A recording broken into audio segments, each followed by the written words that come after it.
and welcome to the training video for the AeroClave RDS 3110 Portable Decontamination System. Before we discuss the operation of the system, let's first review all the components that make up the RDS 3110. The first component is the control panel that is located on the underside of the lid. The control panel is used to toggle through the different decontamination modes as well as adjust the time of the decontamination cycle. Upon closer inspection, you can see that there are 4 labeled buttons on the control panel. The mode button cycles through each of the 7 decontamination modes. The start button initiates the decontamination cycle and can also be used to shut off a decontamination cycle, and the up and the down buttons that can be used to increase or decrease the injection time. There are 7 decontamination modes on the RDS 3110 system, 6 fogging modes, and 1 hand spray mode. We will discuss these modes in greater detail shortly. You will notice some additional buttons to the right of the control panel screen. Disregard these buttons as they are non-functioning. However, they can be used by AeroClave personnel for programming and diagnostic purposes in the field. To the immediate right of the control panel is a red arming switch. This switch must be engaged prior to inputting the time or any decontamination operation. To the left of the control panel is the injection time chart. Using the cubic volume of the treatment area, reference this chart to see how much time needs to be input into the system. You will notice under the injection time heading that there are 3 columns: 1 fixed or remote for 1 spray nozzle, 2 fixed heads for 2 spray nozzles, 2 fixed and remote for 3 spray nozzles. Keep in mind that these times are for the injection phase only and do not reflect the total decontamination cycle time. Next is the 1-gallon removable disinfectant reservoir. This reservoir is used to store the disinfectant that is used for the decontamination cycle. To fill it, simply remove the reservoir from the RDS 3110 system, unscrew the cap, pour the disinfectant in, and replace the cap. When you replace the reservoir into the RDS 3110 system, be sure to push the Quick Connect fitting completely flush up against the top of the cap. You will notice that the lid of the RDS 3110 will not completely close while the reservoir is in the system. Please be sure to remove the reservoir prior to transport or storage of the RDS 3110 unit. Next are the 2 LED indicator lights on the front corners of the unit. These lights serve as a visual warning to let the operator know that the unit is still in some phase of the decontamination cycle. Next are the 2 fixed heads located on top of the unit. These heads are used to dispense the decontamination fog in the treatment area. Depending on the scenario, these heads can be used together or separately. If you are using 1 fixed head, take note that the head on the right will be active. A decontamination cycle can be initiated in 2 ways. Previously, we discussed the start button located on the control panel, but you can also initiate a decontamination cycle by pressing the button on the included remote control. And like the start button that is on the control panel, you can also use the button on the remote control to shut off a decontamination cycle. Next is the smart port that is located on top of the unit behind the fixed spray heads.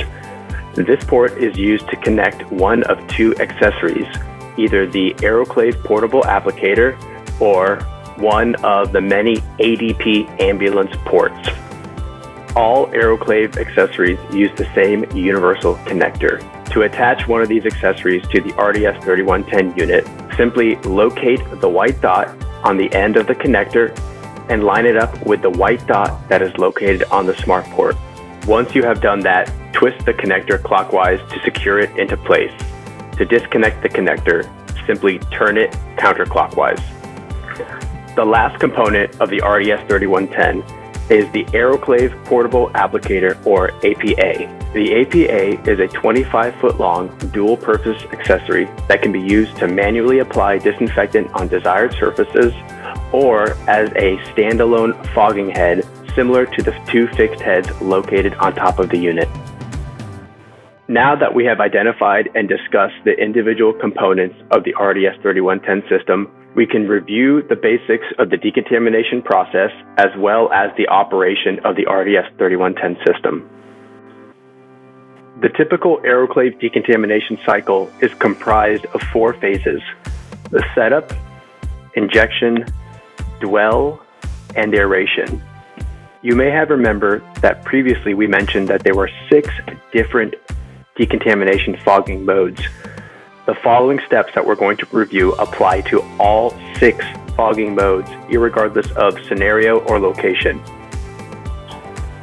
The first phase of the decontamination cycle is the setup.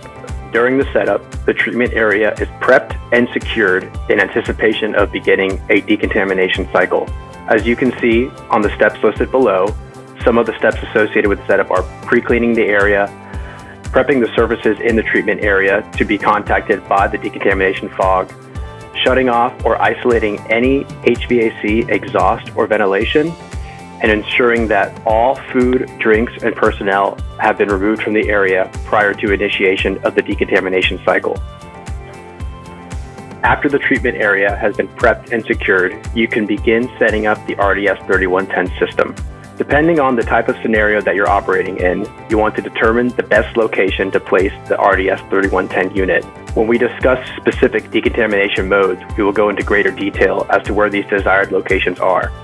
Once you've determined this location, plug the unit into power, attach any appropriate accessories that you may be using, either an ADP port or an APA, select the appropriate mode for decontamination, flip up the red arming switch to engage that mode. Then, using the time chart on the RDS 3110, determine how long you need to input for the system to run for. Once the treatment area is set up and prepped to your satisfaction, you may now initiate a decontamination cycle by either pressing the start button on the controller or by using the button on the remote control. When you push the start or the button on the remote control, the indicator lights on the front of the unit will begin to flash and will do so for 5 seconds until the unit begins to dispense the disinfectant. The unit will dispense the disinfectant for the length of time that was input during the setup. If necessary, at any time during the injection, the unit can be shut off by either pressing the start button on the controller or by pushing the button on the remote control. Once the injection phase has elapsed, the unit will cease dispensing disinfectant and move into a dwell period. The dwell period is actually the most important part of the decontamination process, as this period gives the disinfectant an opportunity to make ample contact with every exposed surface in the treatment area. This dwell period, regardless of scenario or location, will always last for a minimum of 10 minutes. As an added convenience, the LED indicator lights on the front of the unit will continue to flash for this 10-minute period. The final phase of the decontamination cycle is the aeration phase. Once the 10-minute dwell period has completed and the indicator lights on the front of the unit have gone dark, you can now start recovering the treatment area to get it back to its normal state. You can do that by opening doors or windows, activating HVAC exhaust or ventilation, or any other steps to bring fresh air back into the space.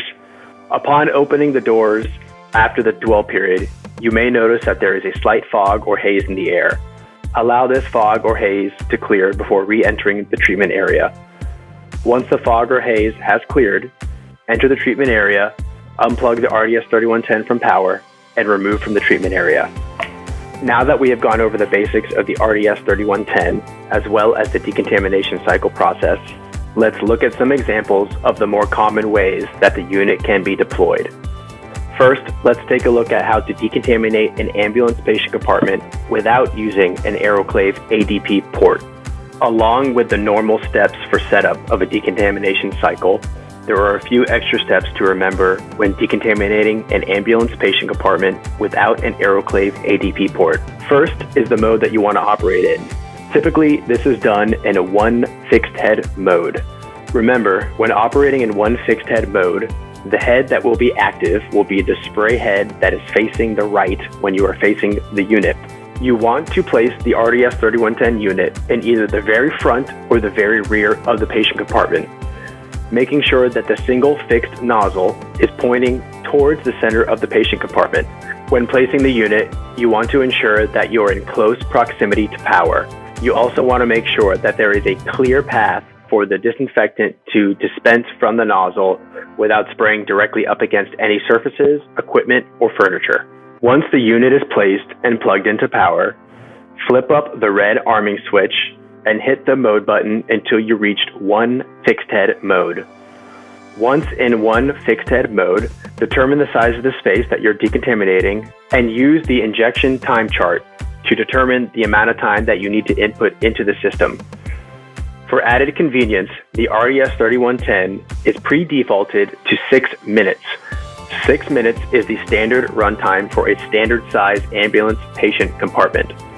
Once you are satisfied that setup is complete, hit the start button on either the control panel or the remote control, close the ambulance doors, and allow the machine to initiate the decontamination cycle process.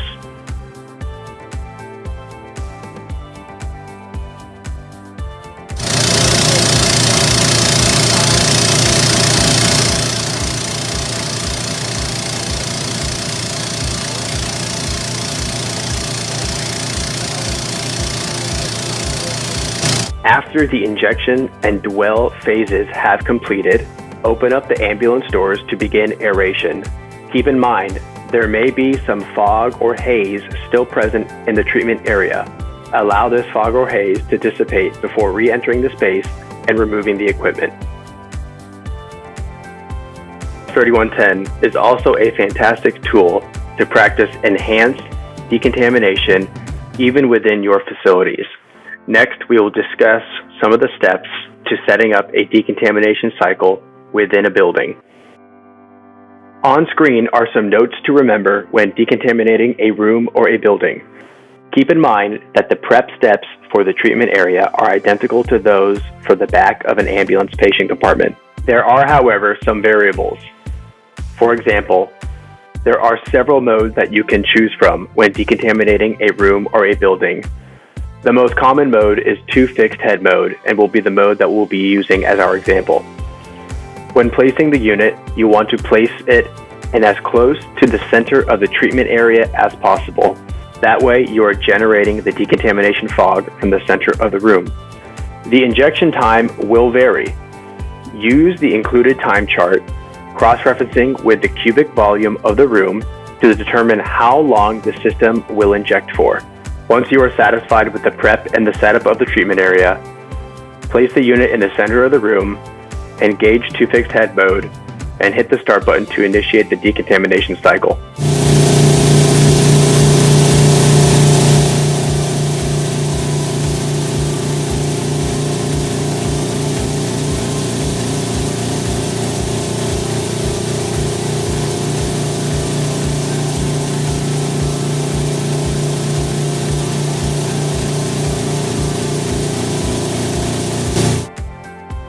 Finally, let's discuss the steps for decontamination of surfaces using the AeroClave Portable Applicator, or APA. The APA is ideal for spot treatment on interiors, individual pieces of equipment, and the exteriors of buildings and vehicles. On screen are some notes to remember while using the APA. The mode that you will be using is hand applicator mode. Place the unit wherever is most convenient for the operator, ensuring that you are close to power to plug the unit in. There is no set injection time because the injection time is dependent on how much surface area needs to be decontaminated.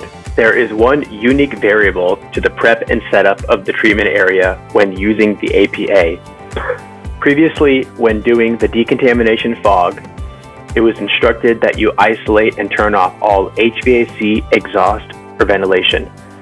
When using the APA, it is stressed that you leave these systems on to ensure a comfortable operating environment for the user. Proper technique is important when using the APA. On screen are some additional notes to remember when using the APA. Use a slow spray painting motion when applying the disinfectant. We use the term spray painting because typically when spray painting you are applying paint directly onto the surfaces. as opposed to a house air freshener that you may waft through the air. When applying the disinfectant, you want to place it directly onto the surface. Keep the tip of the APA nozzle approximately 32 to 36 inches away from the surface. This will ensure even coverage and minimize any possible wetting. When the tip of the APA nozzle is kept at this distance, you will notice that the spray pattern cone will be about the size of a basketball. Avoid excessive wetting of surfaces, especially when applying this to electronics. If you experience any excessive wetting, you can remove the disinfectant by using a towel or a mop.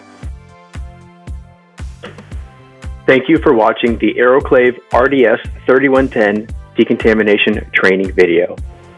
If you have any further questions or issues post-training, feel free to reach out to us toll-free at 1-800-788-9119 via email at info@aeroclave.com or visit our website at www.aeroclave.com.